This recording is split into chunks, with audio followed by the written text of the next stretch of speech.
శ్రీమాత్రే నమః. అమ్మతో ప్రయాణానికి స్వాగతం. అందరికీ అమ్మవారి ఆశీస్సులుండాలని మనస్ఫూర్తిగా ఆ తల్లిని వేడుకుంటూ, ఈ రోజు నుండి మాఘమాసం ప్రారంభం. మాఘమాసం అంటే శ్రీ మహావిష్ణువుకు ఎంతో ప్రీతికరమైనటువంటి మాసం. మరి మాఘమాసంలో మాఘమాస స్నాన మహిమ గురించి తెలియజేసేటటువంటి పవిత్రమైనటువంటి ఈ కథను భక్తి శ్రద్ధలతో ఆలకించండి. సూత మహర్షుల వారు శౌనకాది మునులతో, ఓ మునిపుంగవులారా, మాఘమాసం యొక్క మహత్యం గురించి మీకు వివరించవలసినటువంటి భాగ్యం నాకు కలిగినందుకు నేను నిజంగా అదృష్టవంతుణ్ణి.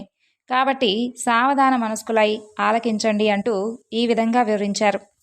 పూర్వం దిలీప మహారాజుకు తన కులగురువైనటువంటి వశిష్ఠ మహాముని మాఘమాస స్నాన మహత్యం గురించి ఈ విధంగా వివరించారు. ఆ విషయం గురించే నేను మీకు వివరించబోతున్నాను. పూర్వం దిలీపుడు అనేటటువంటి ఒక మహారాజు అనేక యజ్ఞ యాగాది కార్యక్రమాలను చేసి గొప్ప పుణ్యాత్ముడయ్యాడు.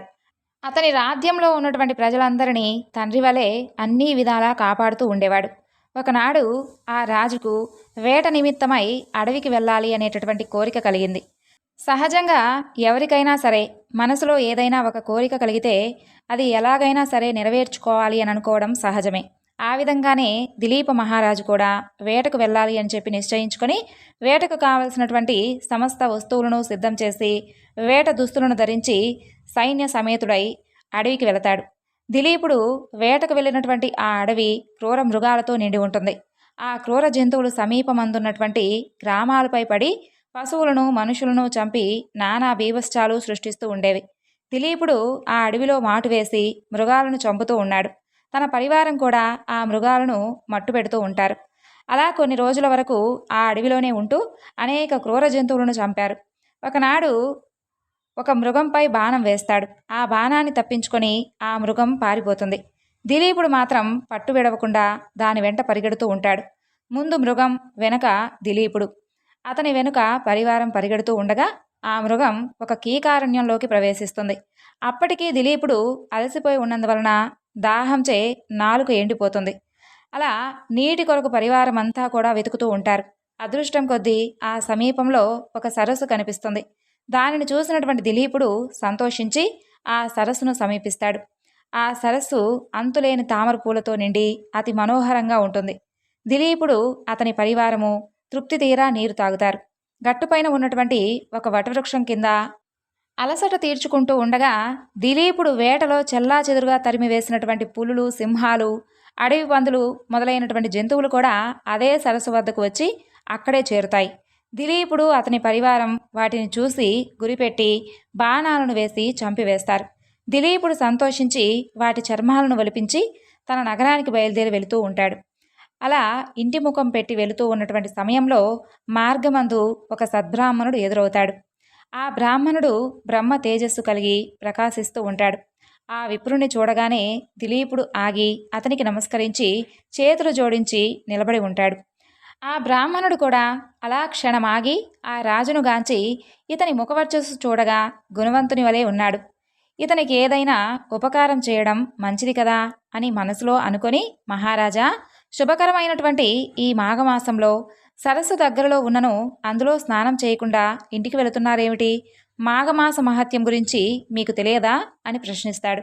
ఆ బ్రాహ్మణుని మాటలకు దిలీపుడు ఆశ్చర్యపడి ఆ వృద్ధ బ్రాహ్మణుని చూసి, విప్రోతమా, ఎందుకు ఈ విధంగా ప్రశ్నించారు అని ఆశ్చర్యంతో పలుకుతాడు. పరమ పావనమైనటువంటి మాఘమాసం కదా అని జ్ఞాపకం చేయుచుంటుని మహారాజా అని ఆ బ్రాహ్మణుడు చెబుతాడు. చిత్తం స్వామి, నాకు నిజంగా గుర్తే లేదు. రాజప్రసాదమున ఉన్నటువంటి పురోహితులు చెప్పియుందురు. నేను మృగయా వినోదినై వచ్చి అడవిలో కొద్ది దినములు ఉండడం వలన నాకు ఆ విషయం గురించి జ్ఞాపకం లేదు. కాబట్టి మాఘమాస మహత్యం గురించి తెలియజేయవలసిందిగా ప్రార్థిస్తున్నాను అంటూ దిలీపుడు వేడుకుంటాడు. అప్పుడు ఆ బ్రాహ్మణుడు దిలీపుణ్ణి దీవించి, రాజా, సూర్యవంశపు గురువైనటువంటి వశిష్ఠుల వారు అప్పుడప్పుడు మీ దగ్గరకు వస్తూ ఉంటాడు కదా, అతని వలన మాఘమాస మహత్యం గురించి తెలుసుకోండి. ఆ మహామునికి తెలియనిదంటూ ఏదీ లేదు. కాబట్టి ఆ విధంగా చేయండి అని చెప్పి ఆ బ్రాహ్మణుడు తన దారిన తాను వెళ్ళిపోతాడు. ఇక దిలీపుడు తన పరివారంతో నగరానికి చేరుకుంటాడు. పదే పదే ఆ బ్రాహ్మణుని మాటలను జ్ఞాపకం తెచ్చుకుంటూ ఎలాగోలాగా ఆ రాత్రి గడుపుతాడు. మరునాడు ప్రాతకాలమున లేచి కాలకృత్యములు తీర్చుకొని మంచి ఉడుపులు సకలాభరణములను ధరించి మంత్రి సామంతాదులతో వశిష్ఠుల వారి దర్శనముకై వారి ఆశ్రమానికి వెళతాడు. ఆ సమయంలో వశిష్ఠుల వారు తపాన్ని ఆచరించుకుంటూ ఉంటారు. శిష్యులందరూ వేద పఠనం గావిస్తూ ఉంటారు. దిలీపుడు ఆ దృశ్యాన్ని చూసి వారికి తపోభంగం కలగనీయకూడదు అని చెప్పి కొంత తడువు వేచి చూస్తాడు. దిలీప మహారాజుకు వశిష్ఠుల వారు గురుతుల్యులు. అయితే మరికొంతసేపటికి వశిష్ఠుల వారు తపస్సు నుండి లేచి రాజును కుశల ప్రశ్నలు అడిగి ఉచితాసనంపై కూర్చుండబెట్టి వచ్చినటువంటి కారణం ఏమిటి అని ఆ రాజును అడుగుతాడు. దిలీపుడు వశిష్ఠునితో, ఋషివర్య, తమ వలన నేను అనేక రాజధర్మములను పురాణ ఇతిహాసాలను విని సంతుష్టుడై ఉన్నాను. కానీ మాఘమాస మహత్యం కానీ ధర్మములు కానీ తెలియనందున ఆ విషయాల గురించి తమ నుండి తెలుసుకోవాలని చెప్పి తమ వద్దకు వచ్చాను. కాబట్టి పరమ పావనమైనటువంటి మంగళప్రదము అయినటువంటి మాఘమాస మహత్యం గురించి వివరించవలసింది అంటూ దిలీప మహారాజు వశిష్ఠుల వారిని అడుగుతారు. అందుకు వశిష్ఠుల వారు, అవును మహారాజా, నీవు కోరినటువంటి కోరిక నిజంగా సమంజసమైనదే. మాఘమాసం యొక్క మహత్యం ప్రతి ఒక్కరూ తెలుసుకొని తరించవలసినటువంటి గొప్ప పురాణం. మాఘమాసం యొక్క మహత్యమును వర్ణింపడం నాకు కూడా శక్యం కాదు. ఇతర దినములలో చేయటటువంటి క్రతువులు కానీ యాగాలు కానీ ఇవ్వనంత ఫలం కేవలం మాఘమాసంలో చేసేటటువంటి నదీ స్నానం వలన గొప్ప ఫలం కలుగుతుంది. అటువంటి ఫలాన్ని ఇచ్చేటటువంటి మాఘమాసం అన్ని విధాల శుభప్రదమైనది. కాబట్టి ఈ మాఘమాసమునందు చేయు నదీ స్నానం వలన మనుషులందరూ పుణ్యాత్ములవుతారు. అంతేకాదు మాఘము అన్ని విధాల పుణ్యప్రదమైనది. అంతేకాకుండా పుణ్యకార్యం వలన స్వర్గలోక ప్రాప్తి తాత్కాలికంగా కలుగుతుందేమో కానీ ఈ మాఘమాసం వలన సంపాదించేటటువంటి ఫలం వలన శాశ్వతమైనటువంటి స్వర్గలోక ప్రాప్తి కలుగుతుంది. ఇంతకన్నా మహత్తు కలది మరొకటి ఏదీ లేదు అని చెబుతాడు. ఒకానొక సమయమున వింధ్య హిమాలయ పర్వతాల మధ్యనున్నటువంటి ప్రాంతంలో కరువు ఏర్పడింది. ఆ కరువు అన్ని వర్ణముల వారిని పీడిస్తూ ఉంది. ప్రజలకు తిండి లేదు, తాగుటకు కనీసం నీరు కూడా లేదు. అంటూ వ్యాధులు ప్రబలి జనులు, పశువులు చాలా నష్టపోయాయి. అందువలన యజ్ఞ యాగాది కార్యాలు కానీ దేవతార్చనలు కానీ చేయలేకపోయేవారు. మునీశ్వరులు సైతం ఆ కరువుకు హాహాకారాలు చేస్తూ ఆశ్రమాలు విడిచిపెట్టి వలసపోయేవారు. అప్పుడు భృగు మహర్షి ఆ కరువు ప్రాంతంలోనే నివసిస్తూ ఉండేవాడు. రేవా నదీ తీరమందున ఫలవృక్షములు, పంట భూములు నీరు లేక బీడు పడిపోయాయి. తాగడానికి కూడా కనీసం నీరు కూడా లభించింది లేదు. మహా తపస్వి అయినటువంటి ఆ భృగు మహర్షి కూడా ఆ కాటకమునకు తట్టుకోలేకపోయేవాడు. ఎన్నో సంవత్సరాల నుండి ఆ ప్రాంతమందు ఉండడం వలన అక్కడి నుండి కదులుటకు ఆయనకు ఇష్టం లేకపోయినప్పటికీ విధి లేక హిమాలయ ప్రాంతాలకు వలసపోయాడు. హిమాలయ పర్వతాలకు పడమటి దిక్కున ఒక కొండచర్య ఉంది. ఆ కొండచర్య అక్కడ ఉన్నటువంటి కైలాస పర్వతానికి చాలా దగ్గరగా ఉంది. అది తెల్లగా కూడా ఉంటుంది. ఆ కొండచర్య మందు ఇంద్రనీలములు ఉండడం వలన దగదగా మెరుస్తూ ఉంటుంది. మహర్షులు, సిద్ధులు, జ్ఞానులు ఆ కొండ వద్దకు వచ్చి శ్రీమన్నారాయణుణ్ణి భక్తిభావంతో ప్రార్థించారు. అంతేకాదు ఆ పర్వతము వద్దకు యక్షులు, గంధర్వులు వచ్చి విహరిస్తూ ఉన్నారు అని వశిష్ఠుల వారు దిలీపునికి వివరించారు. ఆ తరువాత దిలీపుడు వశిష్ఠునితో ఈ విధంగా పలికెను. ఓ మహానుభావా, ఆ పర్వతమును గురించి చెప్పినటువంటి మాటలు నాకు చాలా ఆశ్చర్యంగా ఉన్నవి. ఇంకను ఆ పర్వతం గురించి ఏమైనా విశేషాలు ఉంటే తెలియజేయండి అంటూ ప్రార్థిస్తాడు. మరలా వశిష్ఠుల వారు ఈ విధంగా చెప్పారు. రాజా, నీ అభీష్టం ప్రకారమే వివరిస్తాను, సావధానుడవై ఆలకింపుము. నిజంగా ఆ పర్వతరాజము చాలా వింతైనది. దానిపై ఉన్నటువంటి వింత చెట్లు, పురాతన వన్య మృగములు, అనేక రకాల పక్షులతో ఉన్నటువంటి ఆ పర్వతం 30 యోజనముల పొడవు కలిగి 10 యోజనములు ఎత్తుగలదై అలవారుచూ ఉండెను.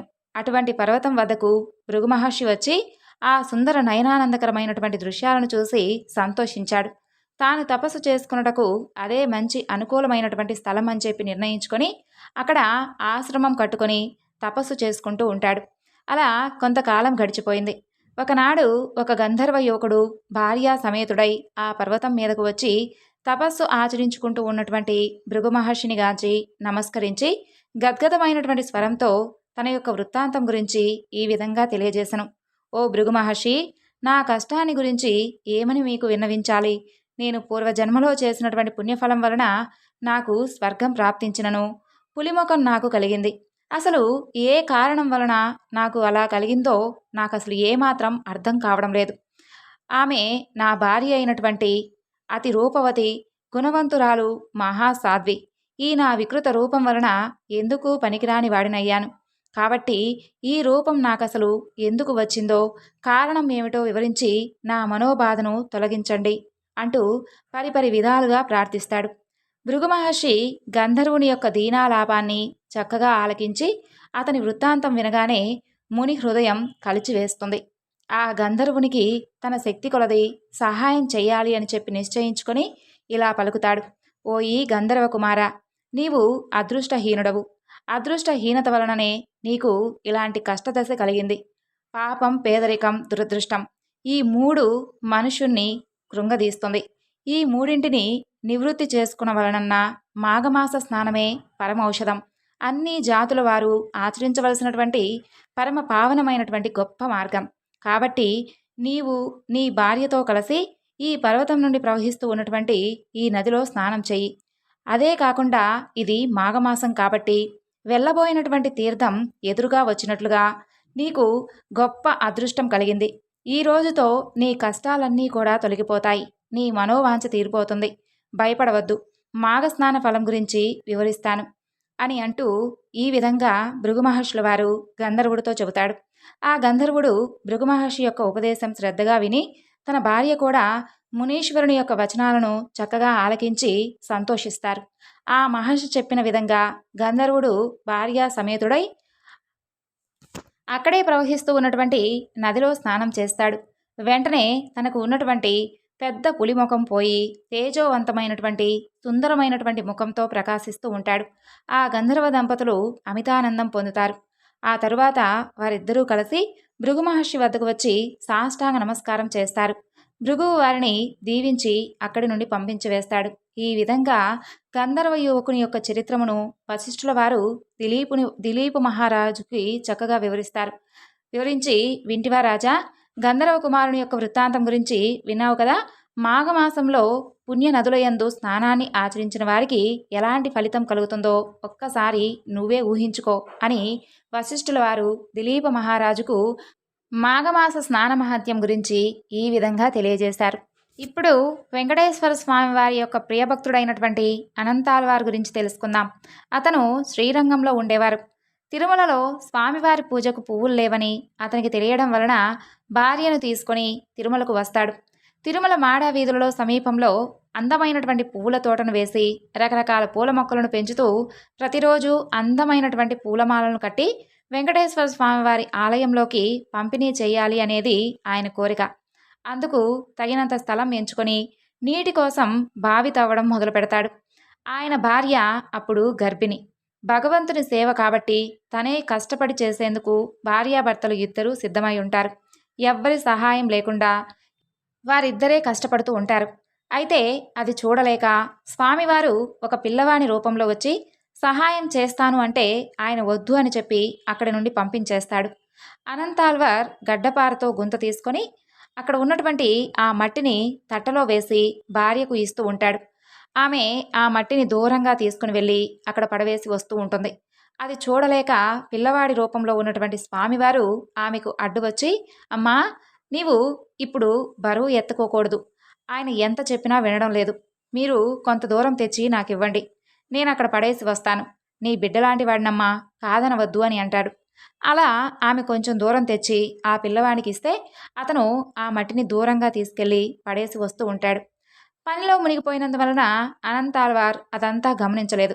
చాలాసేపు తర్వాత ఇంత త్వరగా ఆమె ఎలా మట్టి పడేసి వస్తుందా అనేటటువంటి అనుమానంతో ఆమెను అడుగుతాడు. ఇక ఆమె జరిగిందంతా చెబుతుంది. స్వామివారి సేవ మనమే చేయాలని చెప్పి నేను ఆ పిల్లవాడిని తరిమివేస్తే నీవేమో ఆ పిల్లవాడికి ఈ మట్టిని అందిస్తూ ఉన్నావా అంటూ తన చేతిలో ఉన్నటువంటి ఆ పారను పరుగెత్తి మరీ విసిరివేస్తాడు. అది స్వామివారి గడ్డానికి తగిలి కింద పడిపోతుంది. అయినా అనంతాళ్వార్ మాత్రం స్వామివారి రూపంలో ఉన్నటువంటి ఆ బాలుణ్ణి వెంబడిస్తూ ఉంటాడు. స్వామి గుడిలోకి వెళ్ళిపోతాడు. అనంతాళ్వార్ గుడి లోపలికి వచ్చి తలుపులు వేస్తాడు. పిల్లవాడిని పట్టుకోవాలని ఎంతో తపిస్తూ ఉంటాడు. అప్పటికే లోపల అర్చకులు అరుస్తూ ఉంటారు. ఎవరో కొట్టారు, స్వామివారి గడ్డం నుండి విపరీతంగా రక్తం కారుతూ ఉంది అంటూ పెద్ద పెద్దగా అరుస్తూ ఉంటారు. ఆ గాయానికి పచ్చకర్పూరం అద్దుతూ ఉంటారు. అనంతాళ్వార్ గారికి స్వామివారిలో ఆ పిల్లవాడు కనిపించేసరికి చాలా బాధపడిపోయి క్షమించమని స్వామిని వేడుకుంటాడు. అలా కొంతకాలం జరిగిపోతుంది. అనంతాళ్వార్ తోటలో పూల మొక్కలు చాలా చక్కగా పూస్తూ ఉంటాయి. మాలలు కట్టి ఆలయంలోకి ఇస్తూ ఉంటాడు. అలాగే చాలా కాలం నుండి జరుగుతూ ఉంటుంది. ఒకనాడు స్వామివారికి ఈ మాలలు ఇంత అందంగా ఉంటే ఇక అసలు ఆ తోట ఇంకెంత అందంగా ఉంటుందో అని అనిపిస్తుంది. అలా ఒకనాడు రాత్రి వేళ ఏకాంత సేవ తర్వాత మహాలక్ష్మి అమ్మవారితో కలిసి ఆ తోటలో ఆనందంగా గడుపుతారు. సుప్రభాతం సమయానికి ఆలయంలోకి వచ్చేసేవారు. ఉదయం తోటకు వెళ్ళినటువంటి అనంతాళ్వార్ ఆ తోటంతా ఎవరో కలయి తిరిగినట్లుగా, పువ్వులన్నీ నలిగిపోయినట్లుగా చూసి బాధపడిపోతాడు. ఆ రాత్రి ఆ తోటంతా తిరిగిన వారు తప్పకుండా వస్తారు అని చెప్పి కాపలా ఉంటూ అక్కడే కూర్చొని ఉంటాడు. కానీ స్వామివారు అనంతాళ్వార్ని మాయ చేసి దేవేరితో కలిసి తోటంతా తిరిగి వెళ్ళిపోతూ ఉంటాడు. తోటలో ఉన్నటువంటి పూలు నలిగిపోతూ ఉంటాయి. స్వామివారు ఈ విధంగా చేయడం వలన స్వామి సేవకు పూలు చాలవేమోనని చెప్పి దుఃఖానికి లోనవుతూ ఉండేవారు అనంతాళ్వార్. ఆ విధంగా 8 రోజులు గడిచిపోయింది. 9వ రోజున రాత్రి అనంతాళ్వార్ కాపలాగా ఉండగానే స్వామివారు ఇద్దరు అమ్మవారితో కలిసి వేంచేసి ఆ తులసి మొక్కల మధ్య శబ్దం చేస్తూ ఉంటారు కావాలని. అనంతాళ్వార్ గారు ఇద్దరి చేతులను పట్టుకుని వస్తుంటాడు. స్వామివారు తప్పించుకొని తిరుగుతూ ఉంటాడు. అమ్మవారు దొరుకుతుంది. అనంతాళ్వార్ ఆమెను చెట్టుకు కట్టేస్తారు. ఉదయం అర్చకులు ఆలయంలోకి వెళ్ళి చూడగానే స్వామివారి వక్షస్థలంలో ఉన్నటువంటి లక్ష్మీదేవి కనిపించలేదు. వారు ఆందోళన చెందుతూ ఉంటారు. అంతలో వారికి ఇలా వినిపిస్తుంది. నా దేవేరి ఆ అనంతాళ్వార్ వద్ద బందీగా ఉందయ్యా, వెళ్ళి విడిపించుకొని తీసుకొని రండి అంటూ వినిపిస్తుంది. ఇక అర్చకులు బాజా భజంత్రీలతో వెళ్ళగా అనంతాళ్వార్ గారు బాధపడి గంపలో వ్యూహలక్ష్మి అమ్మవారిని కూర్చునబెట్టి మోసుకుంటూ గుడికి చేరుస్తారు. మరుక్షణమే అమ్మవారు స్వామివారి వక్షస్థలానికి చేరుకుంటుంది. మామా అనంతాళ్వార్, నీవు నాకు నా దేవేరిని ఇచ్చావయ్యా అంటూ స్వామివారు పొగుడుతారు. నేటికి బ్రహ్మోత్సవాల చివర అప్రదక్షిణంగా అనంతాళ్వార్ గారి తోటంతా కూడా తిరిగి వస్తూ ఉంటారు స్వామివారు. మరి ఎంతైనా భక్తవత్సలుడు కదా. పూర్వకాలమున మగధ సామ్రాజ్యంలో విష్ణుచిత్తుడు అనేటటువంటి శ్రీవారి ప్రియభక్తుడు ఉండేవాడు. అతనికి 9 మంది స్త్రీ సంతానం కలిగారు. ఎంతో పాండిత్యం కలిగినను మిక్కిలి పేదరికంతో బాధపడుతూ ఉండేవాడు. విష్ణుచిత్తుని భార్య పేరు తారామతి. ఇద్దరూ ఎల్లప్పుడూ ఆ శ్రీమన్నారాయణుని యొక్క పాదపద్మములు యందే మనసు లగ్నం చేసి స్వామివారిని ప్రార్థిస్తూ ఉండేవారు. అప్పుడప్పుడు వివాహాది శుభకార్యాల పౌరోహిత్య కార్యక్రమాల్లో వచ్చేటటువంటి దక్షిణ, ఆ దక్షిణగా వచ్చేటటువంటి కొద్దిపాటి సొమ్ముతో అష్ట కష్టాలు పడుతూ సంసారం సాగిస్తూ ఉండేవారు ఆ దంపతులు. కుమార్తెలకు యుక్త వయసు సమీపిస్తుంది. తారామతికి ఎప్పుడూ వారి వివాహం గురించి, అసలు ఏ విధంగా జరిపించాలా అనేటటువంటి చింతతో ఆ శ్రీనివాసునే ప్రార్థిస్తూ కాలం వెల్లబుచ్చుతూ ఉండేవారు. ఓ శ్రీనివాస భక్తులారా, ఆశ్రిత జనరక్షకుడైనటువంటి ఆ వెంకటేశ్వర స్వామివారికి తన భక్తులపైన అపారమైనటువంటి ప్రేమ ఉందని చెప్పి మనందరికీ తెలిసిందే కదా. ఆనాడు మాఘ పౌర్ణమి. ఉదయాన్నే ఒక వృద్ధ బ్రాహ్మణుడు విష్ణుచిత్తుని ఇంటి తలుపు తడతాడు. అయ్యా, నేను వంగదేశపు వాసిని. ఒక యజ్ఞం నిమిత్తమై అలా వెళుతూ దారి మధ్యలో ఈ దేశానికి వచ్చాను. దయచేసి ఈ ఒక్కరోజు కనుక మీ ఇంట్లో నన్ను ఉండనిస్తే తిరిగి రేపు ఉదయాన్నే నేను వెళ్ళిపోతాను అని చెప్పి విష్ణుచిత్తుని అర్థిస్తాడు. అందుకు విష్ణుచిత్తుల వారు, స్వామి, అంతకు మించినటువంటి అదృష్టం మాకేముంటుంది చెప్పండి. అతిథి సాక్షాత్తు శ్రీమన్నారాయణుడితో సమానమని చెప్పి మన పురాణాలే ఘోషిస్తున్నాయి. మీరు ఎటువంటి సంకోచము లేకుండా మా ఇంట్లో తప్పకుండా ఉండాల్సిందే అని చెప్పి ఆ వృద్ధ బ్రాహ్మణుణ్ణి లోపలికి తీసుకుని వచ్చి సపర్యలు గావిస్తారు ఆ దంపతులు. ఆ రోజు మధ్యాహ్నం భోజనానంతరం ఆ వృద్ధ బ్రాహ్మణుడు తారామతితో ఇలా అంటాడు. ఏమమ్మా, చూస్తుంటే చాలా దిగులుగా ఉన్నావు. ఏమిటమ్మా నీ బాధ? ఏమీ సంకోచించకుండా నాతో చెప్పు అని అంటాడు. అందుకు తారామతి, స్వామి, తవన్ని చూస్తుంటే మహా తపస్సంపన్నులా ఉన్నారు. తేజస్సులో సాక్షాత్తు ఆ వైకుంఠవాసిని మాదిరిగా ఉన్నారు. మీ వద్ద దాచేందుకు ఏముంటుంది స్వామి? మా మనోవ్యధంతా మా బిడ్డల వివాహం గురించి మాత్రమే అంటూ విన్నవిస్తుంది. అప్పుడు ఆ విప్రోత్తముడు చిరునవ్వు నవ్వి, తల్లి, నీ బాధను నేను గ్రహించాను. నీ కష్టాలన్నీ తొలగిపోయి కుమార్తెలకు శుభప్రదంగా వివాహం కాగలుటకు ఒక అద్భుతమైనటువంటి వ్రతం మీకు చెబుతాను. ఈ వ్రతాన్ని ఆచరించిన మీ కష్టాలన్నీ తొలగిపోయి భోగభాగ్యాలతో తూలతూగుతారు. వెంకటేశ్వర స్వామి వారి యొక్క వ్రతం అనేటటువంటి ఈ వ్రతం ఎంతో సులభతరమైనది అని చెప్పి ఆ వ్రత విధానం అంతా కూడా ఆ దంపతులకు వివరిస్తాడు. అప్పుడు విష్ణుచిత్రుడు, స్వామి, మహా సంతోషం. ఇంతకు మించినటువంటి మహావాగ్యం ఏముంటుంది? ఎన్నో రోజులు ఎందుకు స్వామి? శుభస్య శ్రీఘ్రం అని అన్నారు కదా మన పెద్దలు. ఈరోజు మాఘ పౌర్ణమి, ఎంతో శుభదినం. ఈరోజే తమరు సెలవిచ్చినటువంటి వెంకటేశ్వర స్వామి వారి యొక్క వ్రతం ఆచరిస్తాము అని చెప్పి విష్ణుచిత్తులు, తారామతి దంపతులిద్దరూ కలిసి తమ కుమార్తెలందరితో కలిసి ఆ రోజు సాయంకాలమున బంధుమిత్రులను ఆహ్వానించి వెంకటేశ్వర వ్రతాన్ని అత్యంత భక్తి శ్రద్ధలతో యథాశక్తిగా ఆచరించారు. వచ్చినటువంటి భక్తులందరూ వ్రతం పూర్తయిన తరువాత తీర్థ ప్రసాదాలను స్వీకరించి తమ తమ గృహాలకు తిరిగి వెళ్ళిపోయారు. అప్పుడు విష్ణుచిత్తుల వారు భార్యా సమేతంగా ఆ బ్రాహ్మణోత్తమునికి పాద నమస్కారం గావించి తమ దంపతులను ఆశీర్వదించవలసిందిగా వేడుకుంటారు. అప్పుడు ఆ బ్రాహ్మణోత్తముడు వ్రత తీర్థ ప్రసాదాలను తాను స్వీకరించి మనోభీష్ట ఫల సిద్ధిరస్తు, శ్రీ లక్ష్మీ శ్రీనివాస కటాక్ష సిద్ధిరస్తు అని ఆశీర్వదిస్తాడు. అంతలో చీకటి పడి నిద్రా సమయం అవుతుంది. అంతలో విష్ణుచిత్రుడు ఆ బ్రాహ్మణుడికి ఒక చిరిగిపోయినటువంటి దుప్పటిని ఇచ్చి కన్నీటి పర్యంతంగా, స్వామి, కడు పేదవాడినటువంటి నా వద్ద ఇంతకు మించి మంచి దుప్పటి లేదు. ఈ రాత్రికి నన్ను క్షమించి తమరు దీని అందే విశ్రమించవలసింది అంటూ వేడుకుంటాడు. అప్పుడు ఆ బ్రాహ్మణుడు చిరునవ్వు నవ్వి విష్ణుచిత్తునితో, నీవేమీ చింతించనవసరం లేదు అని చెప్పి తను బయట వరండాలో పడుకుంటానని చెబుతాడు. అలా కొద్దిసేపటికే అందరూ నిద్రకు ఉపక్రమిస్తారు. రాత్రి 4వ జామున ఉరుములు మెరుపులతో పెద్ద వర్షం మొదలవుతుంది. ఎటు చూసినా కటిక చీకటి. గాఢాంధకారంలో కంటికి ఏమాత్రం ఏదీ కనిపించడం లేదు. విష్ణుచిత్తునికి బయట పడుకున్నటువంటి ఆ ముసలి బ్రాహ్మణుడు ఎలా ఉన్నాడో అని బెంగగా ఉంటుంది.